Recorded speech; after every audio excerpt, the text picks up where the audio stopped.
So we come to you, teachers, today with this app called GES STP Manager app, and it's here to help you manage your students' records. In this case, we are talking about students' academic records, their exercises, their projects, and so on. So there is the transcript portal from WAEC where teachers are supposed to enter their marks for students or students' records online. But sometimes this portal poses challenge to teachers, especially when there are a lot of people entering and the system is not so smooth. So what to do is that sometimes you have to wait to compile students' records, and then once in a while you go to the sites and then enter. So you go there with a lot of sheets or papers where you want to enter students' records, which are written on these sheets. However, we can somewhat address this problem with this app. This app is helping you to keep your records on your phone. Anytime you want to access students' records, you just open the app and then you have it. So the app has a lot of features, and in this welcome page, you can read about some of the things that you can use the app to do. I'll quickly move through how the app is used or the features of the app.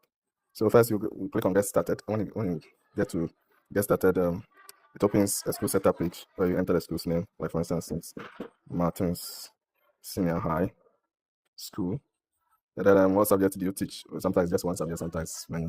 So for instance, if you teach say mathematics, and at the same time you also teach additional maths, additional mathematics, then you can also enter that and continue into the app. The next thing is to configure the classes. So you click on this floating button, and then you can edit this class name by clicking on this icon, and then say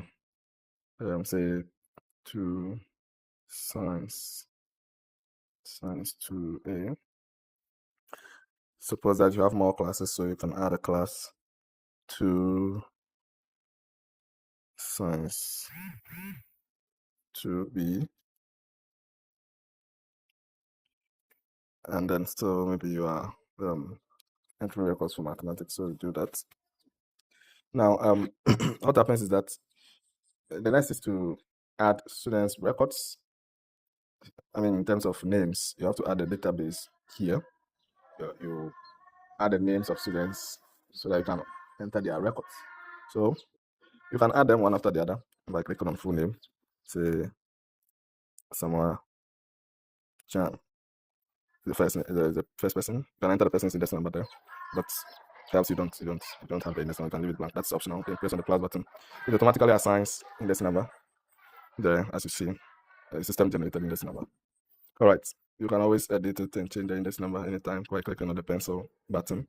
But doing this is a problem. It's not a problem, but it's going to take time, especially if you have a list of 80 students. You have to do it one after the other. Meanwhile, you can save time by letting your students write a list. Maybe the class prefer write a list of the students. Then you scan the handwritten list. So you can scan it by taking a photo directly, or you can scan from gallery. Now this is an offline. This mode is offline OCR mode, where the system is just going to recognize your the handwriting using an OCR engine. So you go to you can just select students list, and then you crop. When you crop, it adds to the student's name. But see, this is an OCR engine, so if your handwriting is not so good, or if it's not clear, the picture is not clear enough, you might have to edit the whole thing to get it right. Meanwhile, there's another engine in it that it's quite robust, that helps you to get the records of the students by scanning the handwritten copy. But then this time you are going to use another engine which uses AI. So you have to put an AI API key here. If you don't know what API key is, you can just go to ChatGPT and then it will explain to you API key. And if you want a free API key from Google Gemini, you can just click on this link, and then it will take you straight to Google Studio, and then you create an API key after logging in. Then if you do that, it's going to help you to now use the AI to recognize the written text. Meanwhile, if you have a typed text already, then scanning it is easy, because that one, the writings is clear, so there's no problem with that. Okay. So if you do that, you can scan clearly and then be able to capture the students. Let's have my API key copied. I just have to paste it here. Paste. Then when the API key is pasted, you see AI mode is enabled. Now when AI mode is enabled, it makes it work so easy. So suppose I don't want to delete. In fact, you can select a number of students and delete them. If you can select all and delete all of them. Now suppose that you want to. How do I select? I just long tap it and then it was able to select. Suppose I want to scan. I want to scan this time. I want to scan with AI. You see AI mode enabled. Now I go to my gallery again. Students because let me pick the same data. This time it's going to recognize by AI. So crop, then cancel.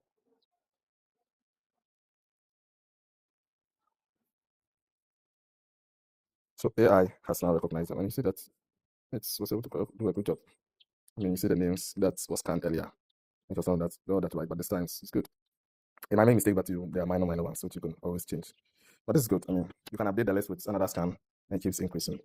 Now, suppose you have this number, students, say 13 students, and then you click on the max. So the max is where you assign the marks of the students according to how the GES has prescribed the marks to be. So class assessments, means practicals, group projects, and then semester assessment is also there. Good. So you could do it one after the other. Semester one, for instance, you could do class assessment here only. We are going to enter class assessment only here. You can also enter semester work only. You can enter portfolio. All right.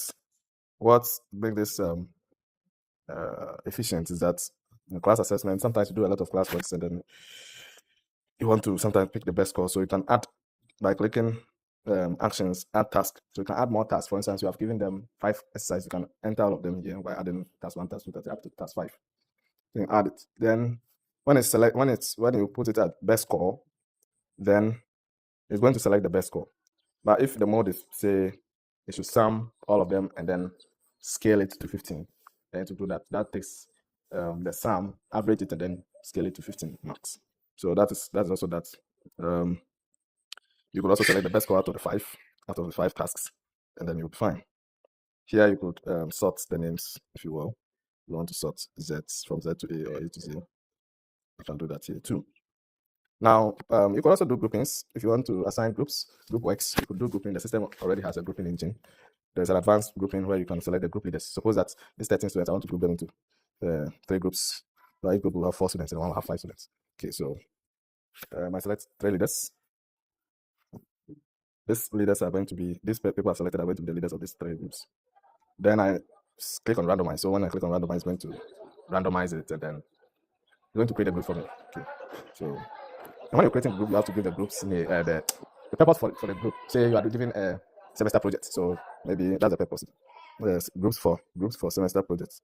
Groups for sem projects. Okay, so you can give it a date or whatever. Let me keep it simple for now. Now, you can also link it to an activity, an assessment activity. For instance, maybe you want to link it to the semester project so that whatever marks they get, it automatically assign it to the semester project or the group projects. Then I do that. So it's going to save it at group project for semester 1. And I click on save. So you see that the groups have been created, 3 groups. You could change some students from one group to another. You can always do that. You move people to different groups. You can also assign marks. After the group work, you can assign the marks to them. If you want to give them individual marks to assign it individually, instead of giving them all of them the same marks. For instance, I say 10. If I say 10, it means I'm giving all of them 10 each. But if I want to maybe customize some of them because some of them did an exceptional work, others also didn't do well, you could do that. All right. So that's how this thing works. Then finally, you could also enter your reopening date. It automatically calculates when do you have assessment 1, when do you have project work, when you have. For instance, we reopen this time around 2026 March 16th. So it means you are currently in week 8, and this is the deadline for the group projects. This semester 1 we reopen this week, so it gives you all the timelines, so you don't forget anything. You can always go there and see what you're supposed to record. Then finally, you can print your records. But before you print, you can always change, you can set which semester do you want to print. You want to print semester 1 only, and it shows semester 1 nicely here. And then you can print it out. You can change the mode to say landscape if you want to change the orientation to landscape. It's nice. Otherwise, you can do this anytime and print them into the class for the class to also consume what they have anytime, anyway. So this one has the total grade and then the GPA, and then yeah, it has everything. So thank you. If you want to support the developer, you can always just click on any amount that you want to support us, and then you'll be happy. So this is done by the Dosage Systems. You can contact us on the number with the number there.